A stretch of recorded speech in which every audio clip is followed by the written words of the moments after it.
Welcome to SST की पाठशाला। और आज हम लोग डिस्कस करने वाले हैं class 10 chapter 3 economics money and credit. इससे पहले दो चैप्टर हम लोग कवर कर चुके हैं और आज के चैप्टर में हम लोग जानेंगे कि मनी का इंपॉर्टेंट क्या है। जैसे इंडियन इकोनॉमिक ग्रोथ में या किसी भी तरह के अगर हम ट्रांजैक्शन की बात करते हैं, ट्रेड की बात करते हैं, तो उसमें इंपॉर्टेंट रोल प्ले करता है मनी। अगर मनी न रहे तो ट्रांजैक्शन या ट्रेड जो है काफी ज्यादा हार्ड हो जाएगा। तो हम देखेंगे कि क्या इंपॉर्टेंट रोल रहा है मनी का इंडियन इकोनॉमी में, कैसे इंडिया के इकोनॉमिकल ग्रोथ में मनी इंपॉर्टेंट रोल प्ले किया। चलिए स्टार्ट करते हैं। मनी को समझते हैं कि मनी है क्या, इससे कौन से बेनिफिशियल आपको पॉइंट्स मिले हैं, कौन कौन से बेनिफिट मिले मनी से। अगर हम मनी की बात करते हैं तो मनी को एज ए ट्रांजैक्शन के लिए यूज किया जाता है। ठीक है, जैसे अगर कोई चीज आप परचेज कर रहे हो तो उसके बदले में आप मनी प्रोवाइड करते हो शॉपकीपर्स को। तो क्या मनी से पहले भी डिफरेंट मोड्स ऑफ ट्रांजैक्शंस के लिए अलग अलग तरह की करेंसी थी या कोई अलग मोड था मनी को छोड़ करके? तो हाँ, एक चीज था डबल कोइंसिडेंस। ठीक है, डबल कोइंसिडेंस मतलब इस मनी से पहले ये जो करेंसी वाला फॉर्म है, क्वाइंस वाला फॉर्म है, इससे पहले बार्टर सिस्टम लाइज करता था। ठीक है, बार्टर सिस्टम का मतलब क्या होता है पहली बात, और बार्टर सिस्टम किस पे वर्क करता है? बार्टर सिस्टम वर्क करता है डबल कोइंसिडेंस पे। डबल कोइंसिडेंस का मतलब क्या होता है? दोनों लोगों की इच्छा होनी चाहिए। बार्टर सिस्टम क्या होता है? जिस टाइम गुड्स के बदले में गुड्स दिया जाता था, मनी आप नहीं देते थे। जैसे कोई चीज परचेज किया, आप व्हीट परचेज किए, तो उसके बदले में अगर आपके पास राइस है या डिफरेंट वेजिटेबल्स है या आपके पास अलग अलग तरह के एनिमल्स है, तो आप उसको ट्रांजैक्शन के रूप में यूज करते थे। या अगर आप पॉट मेकर्स है तो आप उस गुड्स के बदले में क्या देते थे? पॉट देते थे। तो इस तरह से ट्रांजैक्शन किया जाता था। मतलब डबल कोइंसिडेंस पे होता था कि अगर सामने वाले को आप अपना गुड्स बेचना चाह रहे हैं तो सामने वाला भी आपका गुड्स परचेज करे। एग्जांपल के लिए सपोज कीजिए कि सामने वाला व्हीट प्रोड्यूसर है और मैं पॉट मेकर हूं। तो अगर मैं व्हीट परचेज करना चाह रहा हूं तो ये डिपेंड करता है कि मेरे पास तो ट्रांजैक्शन के लिए कुछ नहीं है, तो मैं अपना पॉट सेल करूंगा उसको। तो ये डिपेंड करता है कि वो भी चाहे इस चीज को, उसको भी पॉट की रिक्वायरमेंट होनी चाहिए जैसे मुझे व्हीट की रिक्वायरमेंट है। तो ये डबल कोइंसिडेंस किस पे डिपेंड करता है? मतलब बॉन्ड पे, कि दोनों लोगों की जरूरत होनी चाहिए। First point. सेकंड पॉइंट कि ऐसा जरूरी नहीं कि अगर मैं पॉट मेकर हूं और मुझे व्हीट चाहिए तो व्हीट वाले को भी पॉट चाहिए।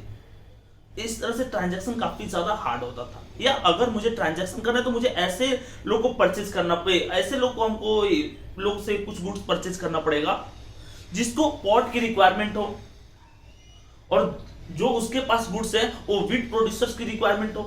तो इस तरह से डबल कोइंसिडेंस काफी ज्यादा हार्ड होता था देन टू मॉडर्न। अगर हमको अभी प्रेजेंट डे में कोई भी चीज परचेज करना तो हम क्या करते हैं? ऑनलाइन ट्रांजैक्शन कर लेते हैं या उसको डायरेक्ट हम भी करेंसी नोट्स प्रोवाइड करके हम उस चीज को परचेज कर लेते हैं। तो अभी क्या है कि कोई चीज परचेज करना ज्यादा आसान है देन टू एंशिएंट टाइम या और भी प्रीवियस मेडिवल पीरियड में जाएंगे तो उस टाइम में। डबल कोइंसिडेंस क्या होता है कि दोनों लोग की इच्छा होनी चाहिए अपने गुड्स की बेचने की। इसी ये डबल कोइंसिडेंस पे कौन सा सिस्टम लाइज करता है? तो बार्टर सिस्टम लाइज करता है। बार्टर सिस्टम में गुड्स के बदले में गुड्स दिया जाता था लोगों को। ठीक है, यानी कि मनी यानी करेंसी आने से पहले इंडिया में ट्रांजैक्शन के लिए हम बार्टर सिस्टम का यूज करते थे। बार्टर मतलब गुड्स के बदले में गुड्स दे करके। लेकिन जैसे ही मनी आया तो ये क्या हो गया? ट्रांजैक्शन काफी ज्यादा आसान हो गया। मॉडर्न टाइम से या उसके बाद कुछ नास आए हैं तो डिफरेंट टाइप के क्वाइंस को एज ए मनी वो मीडियम यूज किए हैं और इस तरह से इंडिया में ट्रेड या ट्रांजैक्शन आसान हो गया। Money act as intermediate in the exchange process. Money क्या करता है? इंपॉर्टेंट रोल प्ले करता है एक्सचेंज प्रोसेस में। अगर आप अपने गुड्स को बेचना चाह रहे हो या कोई चीज परचेज करना चाह रहे हो तो उसमें मनी इंपॉर्टेंट रोल प्ले करता है। कैसे इंपॉर्टेंट रोल प्ले करता है देखते हैं। अब देखिए यहाँ पे एक बात माइंड में रखते हैं। एंशिएंट टाइम में जैसे कोई भी चीज होता था, क्वाइंस होता था, चाहे सिल्वर की क्वाइंस हो या गोल्ड क्वाइंस हो, तो उसकी एक अपनी वैल्यू होती है। अभी भी अगर 10 ग्राम गोल्ड है तो उसका 40,000 या इसके आसपास वैल्यू होता है। बट प्रेजेंट डे में हम क्या करते हैं? प्रेजेंट डे में हम वो पेपर का नोट यूज करते हैं। पेपर के नोट के पर हम 2000 लिख देते हैं या 1000 लिख देते हैं और उसको as a medium of exchange use किया जाता है।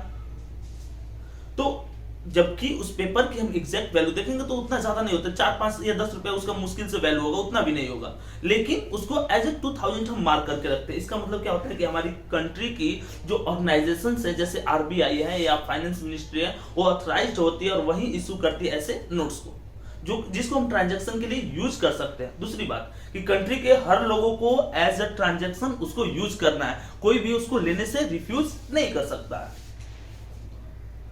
तो ये क्या करते हैं, एज ए मीडियम मतलब बीच का काम करता है। इट में भी अगर 3 लोगों को हम लेते हैं, 3 लोग मतलब एक वीट प्रोड्यूसर है, एक शू मेकर है और एक पॉट मेकर है।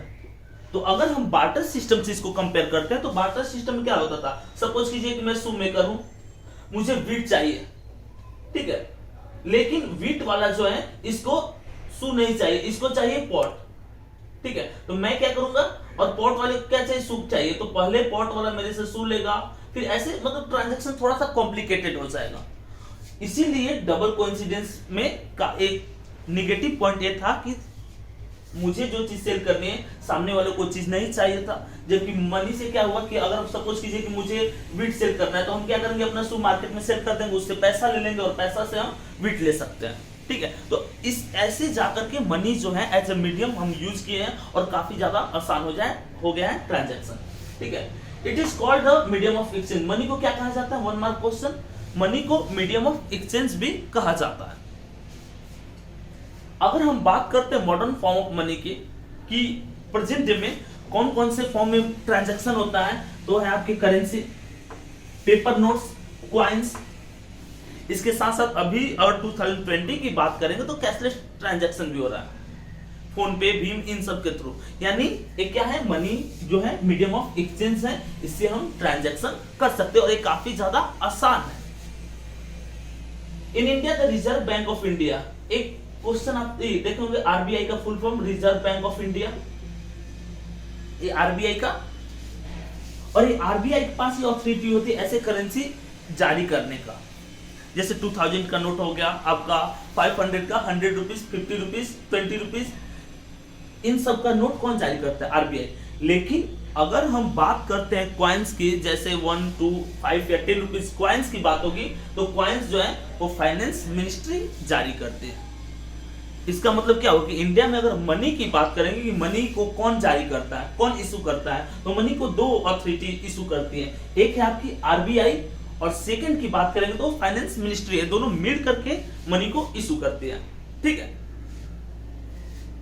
कोई यहाँ पे प्रॉब्लम कि आरबीआई और फाइनेंस मिनिस्ट्री इशू करती है मनी को और ऑथराइज होती हैं। ऐसा नहीं कि आप घर में बैठ करके पेपर मतलब क्या कर सकते हैं, पेपर पे 2000 लिख करके गांधी जी का फोटो बना करके आप ड्रॉ कर दीजिए और मार्केट में उसको नहीं चला सकते, ये इलीगल वर्क है।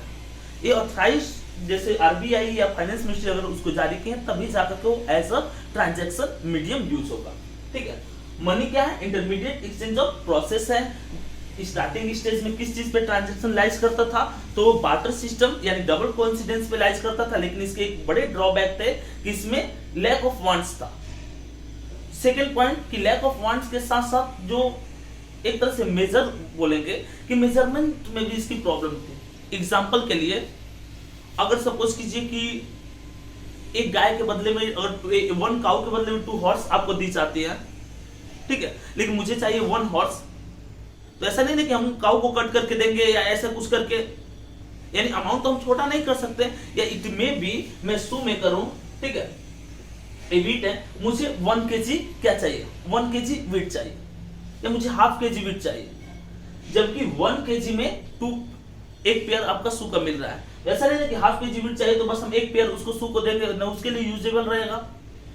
तो इसीलिए जो डबल कोइंसिडेंस था इसमें मेजरमेंट की कमी होती थी, एक स्पेसिफाइड मेजरमेंट स्केल्स नहीं होता था जिसके बेस पे हम गुड्स का ट्रांजैक्शन कर सकते हैं, गुड्स को एक फॉर्म से दूसरे फॉर्म ट्रांसफर कर सकते हैं। तो ये एक इसके बड़े ड्रॉबैक थे जो मनी आकर के इसको सॉर्ट आउट कर दिया। जैसे सपोज कीजिए कि आपको कम गुड्स का प्राइस है तो आप कम अमाउंट पे कीजिए, तो इस तरह से क्या हुआ कि मनी एक तरह से ट्रांजैक्शन को आसान कर दिया कंट्री में। अब हम बात करेंगे चेक की। देखिए अगर कोई चीज हमको परचेज करना है तो हम उसके बदले में कैश पे करते हैं। एक फॉर्म ए भी होता है कि अगर हमको एक आदमी को सपोज कीजिए कि जैसे कि आपके एनसीईआरटी बुक में इसका जिक्र किया हुआ है कि एक शू मेकर है, उसको शू बनाना है, उसके लिए उसको रॉ मटेरियल्स चाहिए, ठीक। तो जो बड़ी कंपनी को शू बना करके देता है, तो बड़ी कंपनी ने क्या किया कि इसके अकाउंट में डायरेक्ट पैसा भेजा, किसके थ्रू? चेक के थ्रू। तो चेक से होता क्या है कि एक अकाउंट से दूसरे अकाउंट में आप ट्रांजैक्शन कर सकते हैं without cash. A cheque is a paper instructing the bank to pay a specified amount. एक चेक क्या होता है? एक तरह से क्या होता है? Instructing a paper to bank to pay a specific amount. Specific amount को पे करने के लिए क्या किया जाता है? इसको यूज किया जाता है। फ्रॉम द पेपर, बल्कि from the persons account to the persons in whose name the cheque has been issued. जिसके नाम पे चेक इशू किया गया, जैसे कि बड़ी कंपनी जो है शू मेकर के नाम पे 50,000 को ट्रांजैक्शन कर दी, किसके थ्रू? तो अपने चेक से और दूसरे चेक, अपने अकाउंट से जो उसके पास डिपॉजिट था उसके चेक के नाम, उसके नाम की फुलफिल कर दी। इस तरह से क्या होता है कि चेक को भी मीडियम ऑफ एक्सचेंज यूज किया जाता है। डिमांड डिपॉजिट क्या होता है? एक बात हम माइंड में रखते हैं, जैसे क्या होता है कि अगर सपोज कीजिए कोई पर्सन है, उसका सैलरी 1 लाख है और उसका मंथली इनकम मंथली एक्सपेंडिचर जो है उसका 50 to 60,000 है, तो जो उसके पास एक्स्ट्रा अमाउंट है 40,000, तो उसको बैंक में रख देता है। बैंक में रखने से फायदा क्या है? सबसे बड़े प्रॉफिट क्या है? तो एक तो बैंक में डिपॉजिट कर देता है और सिक्योर रहता है, सुरक्षित रहता है। सेकंड पॉइंट कि बैंक उसको उस अमाउंट के बदले में इंटरेस्ट पे करती है। तो सिक्योर और इंटरेस्ट पे करने के चलते लोग क्या करते हैं कि अपने अमाउंट को डिपॉजिट कर देते हैं बैंक में।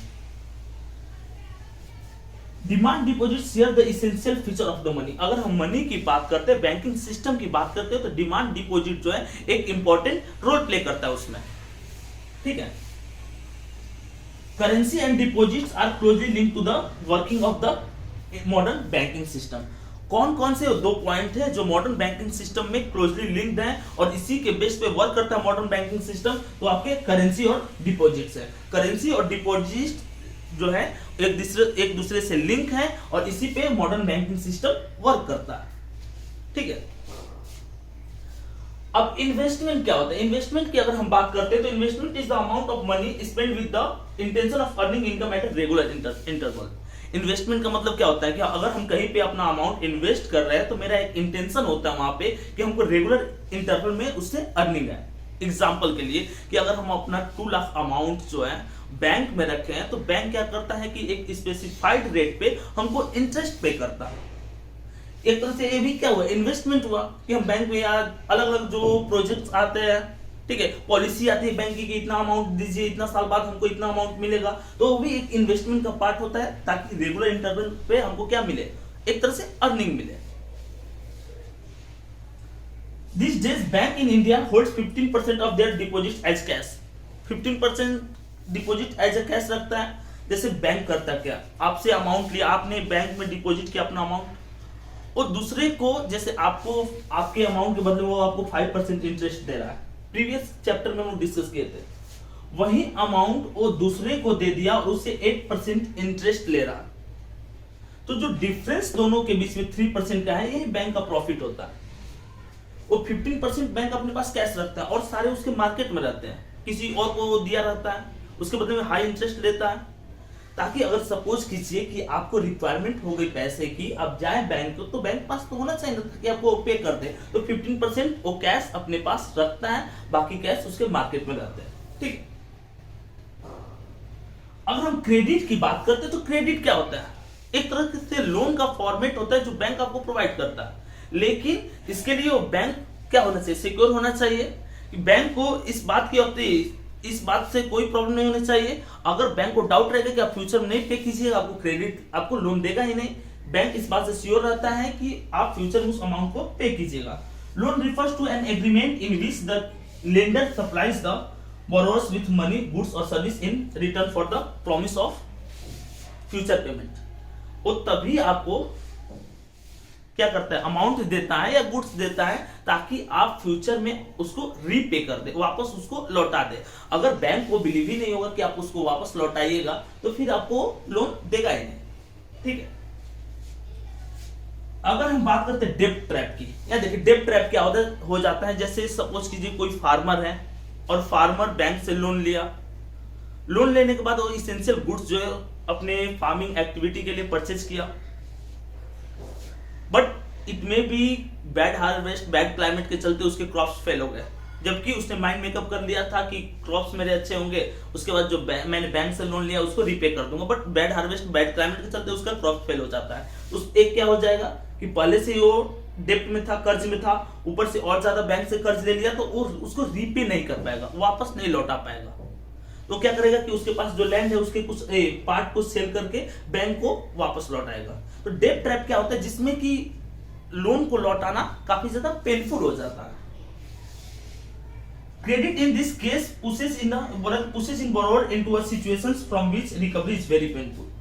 अब मान लीजिए कि कोई बैंक आपको किस बेस पे दिया है लोन कि आप उसको फ्यूचर में रीपे कीजिएगा, रीपे नहीं कीजिए तो बैंक आपको पुश करेगा, तो उस सेंस में काफी ज्यादा पेनफुल हो जाता है लोन को पे करना। इस तरह से मनी एंड क्रेडिट का जो पार्ट 1 था उसको हम लोग खत्म किए हैं। इसके बाद भी अगर आपको कोई डाउट है तो आप कमेंट करके पूछ सकते हैं या आप मैसेज कर सकते हैं। दूसरी बात कि अभी हम लोग जो ऐप में चैप्टर वाइज और क्लास वाइज क्विज लेकर के आ रहे हैं, क्वेश्चन लेकर के आ रहे हैं 1 मार्क, वो काफी ज्यादा बेनिफिशियल है आपके लिए, स्पेशली फॉर क्लास 10। तो आप जितने भी क्विज अपडेट कर रहे हैं आप उस क्विज को दीजिए, जो क्वेश्चन गलत हो रहा है तो आंसर वहां पे आपका करेक्ट कर दिया जाता है, तो आप क्विज दीजिए ताकि आपको क्वेश्चन का आइडिया लगे कि क्वेश्चन किस तरह से इस बार आएंगे। इसके साथ साथ आपको टेस्ट पेपर सीरीज में टेस्ट पेपर 40 मार्क्स का पर चैप्टर में दिया जा रहा है, तो आप उसको सॉल्व कीजिए ताकि हम लोग बेटर स्कोर कर पाए इस बार 10th के बोर्ड में। चलिए मिलते हैं नेक्स्ट वीडियो के साथ।